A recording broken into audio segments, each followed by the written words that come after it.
கடலோர காவல்படை ஓய்வு பெற்ற வீரர்கள் நல சங்கத்தின் 8ஆம் ஆண்டு துவக்க விழா. சென்னை சேத்துப்பட்டு தனியார் மண்டபத்தில் இந்திய கடலோர காவல்படை ஓய்வு பெற்ற வீரர்கள் நல சங்கத்தின் 8ஆம் ஆண்டு துவக்க விழா நடைபெற்றது. 8ஆம் ஆண்டு துவக்க விழாவில் நல சங்கத்திற்கு என்று கொடி மற்றும் இணையதள சேவை துவங்கப்பட்டது. அதனைத் தொடர்ந்து செய்தியாளர்களை சந்தித்த நல சங்கத்தின் தலைவர் என் பரதன் பேசுகையில், ஓய்வு பெற்ற நாங்கள் ஒன்றிணைந்து சென்னையில் 2018ஆம் ஆண்டு இந்த நல சங்கத்தை ஆரம்பித்தோம் என்றும், வெற்றிகரமாக 7 ஆண்டுகள் கடந்த 8ஆம் ஆண்டு துவக்க விழாவில் நல சங்கத்திற்கென புதிதாக கொடியை அறிமுகம் செய்து இணையதளத்தையும் துவக்கி உள்ளதாகவும், இனி நல சங்கத்தின் எந்த நிகழ்ச்சியாக இருந்தாலும் முதலில் இந்த கொடியை ஏற்றிய பின்புதான் நிகழ்ச்சியை நடத்துவது என்று முடிவு செய்துள்ளோம். மேலும் இன்று துவங்கப்பட்ட இணையதளத்தில் வேலைவாய்ப்பு சம்பந்தமாக செய்தியும், நலசங்க உறுப்பினர்களாக உள்ளவர்கள் குடும்பத்தினர் பயன்பெறும் வகையில் பரன் பற்றிய செய்தியும் பதிவு செய்யப்படும் என்றும், மேலும் இந்த நலசங்கம் தமிழகத்தில்தான் முதலில் துவங்கப்பட்டதாகவும், அதனைத் தொடர்ந்து இந்தியா முழுவதும் இப்பொழுது தொடர்ச்சியாக நலசங்கங்கள் துவக்கி உள்ளோம் என்றும், இதுவரை நலசங்கத்தில் சுமார் 400க்கும் மேற்பட்டோர் உறுப்பினராக உள்ளனர் என்றும், இப்போது இணையதள சேவை துவங்கியுள்ளதால் அதிகமாக உறுப்பினர் சேர்வார்கள் என்றும் அவர் கூறினார். மேலும் கடலில் ஆபத்தான பணி செய்த நாங்கள் தற்போது ஒன்றிணைந்து இருக்கத்தான் இந்த நலசங்கத்தை ஆரம்பித்தோம்.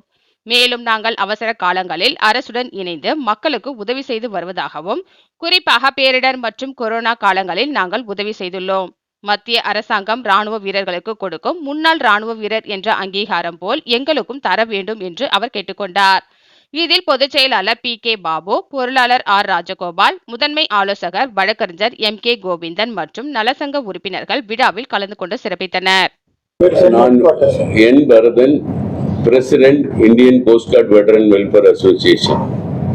இந்த சங்கம் 2018 ஆரம்பிச்சோம். இது முதல்ல இந்த சென்னையில தான் நாங்க ரெஜிஸ்டர் பண்ணோம். இது இந்த சங்கத்து மூலியமா நாங்க ரிட்டையர் ஆன ஓய்வு அடைஞ்ச ஒவ்வொருத்தருக்கும் என்ன சப்போர்ட் பண்ணணும், அவங்களுக்கு வேண்டிய உதவிகளை செய்ய வேண்டும் என்று ஒரு எண்ணத்தில் ஆரம்பிக்கப்பட்டது. அதோடு இது ஒவ்வொரு மாநிலத்திலிருந்தும் சேர்ந்து நாங்கள் இந்த இந்தியன் கோஸ்ட் கார்டில் பணிபுரிந்து கொண்டிருந்தோம். இப்பொழுது ஓய்வு பெற்றவுடன் எல்லோரும் அவங்கவுங்க ஸ்டேட்டுக்கு போயிட்டாங்கன்னா நாங்க பிரிஞ்சு போயிடுவோம்.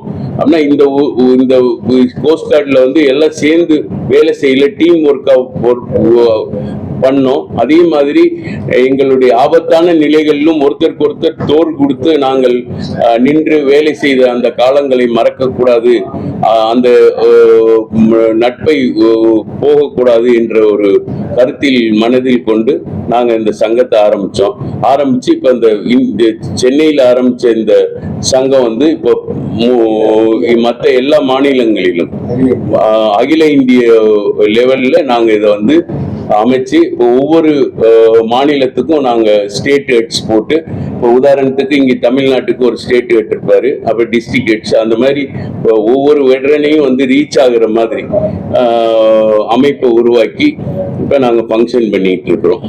இறந்துட்டாரு அப்படின்னா அது ஃபேமிலி பென்ஷனா மாறிடும். அவங்களுக்கு என்ன ஃபெசிலிட்டிஸ் அவர் ஜென்ஸுக்கு கிடைச்சிச்சோ, அந்த வெட்டரனுக்கு கிடைச்சோ, அது அப்படியே ஃபேமிலி பென்ஷன், அந்த அம்மாவுக்கு கேண்டீன் ஃபெசிலிட்டிஸ், அந்த மெடிக்கல் ஃபெசிலிட்டிஸ் எல்லாமே கிடைக்கும்.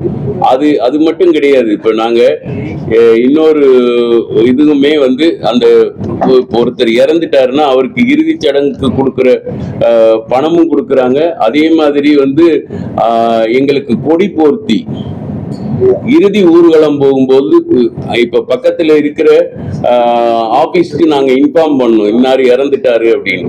அது சில குடும்பத்துக்கு தெரியாது, இதை இன்ஃபார்ம் பண்ணணும். அதை இந்த சங்கம் எடுத்து நடத்தி கொண்டு இருக்கிறது.